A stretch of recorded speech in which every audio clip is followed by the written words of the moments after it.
Moscow. After a sharp escalation in fighting this month between the Ukrainian military and Russian-backed separatists, the two sides took an unusual break from shelling each other on Wednesday to carry out their biggest exchange of prisoners since the conflict began in 2014. The prisoner swap, involving 73 Ukrainians held captive by the rebels, and more than 200 separatists captured by Ukraine, was carried out without serious incident just days after the Trump administration agreed to provide weapons to Ukraine. That move, Russia says, will only escalate a conflict that has killed more than 10,000 people.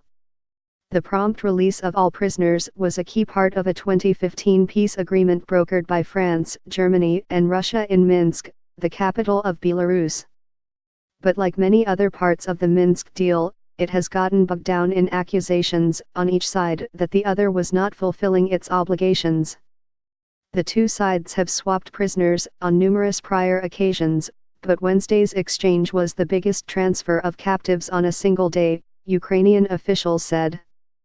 The Ukrainian Security Agency, known as the SBU, said on Wednesday that a total of 3,215 Ukrainians captured by the rebels since 2014 had now been released and that 103 remained in captivity in rebel-held territory, with dozens more held prisoner in Russia.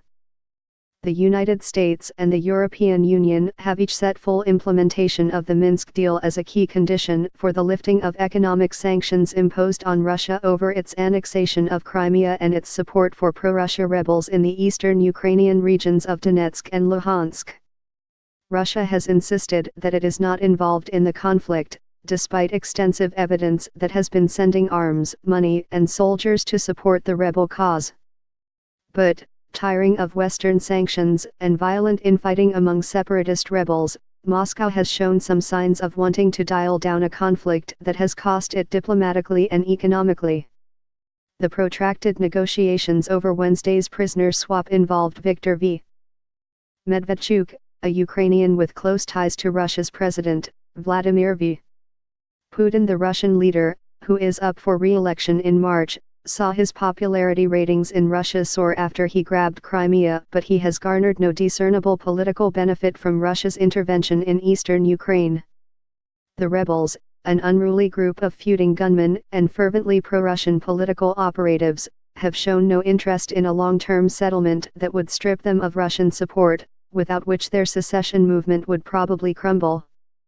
Mr. Putin, anxious about alienating hardline nationalists in Russia, seems disinclined to cut the rebels loose but faces rapidly diminishing returns from a military venture that has poisoned Moscow's relations with the West.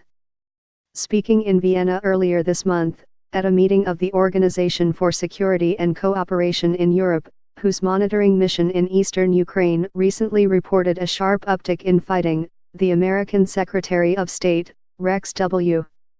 Tillerson, said the conflict stands as the single most difficult obstacle to us normalizing the relationship with Russia, which we badly would like to do.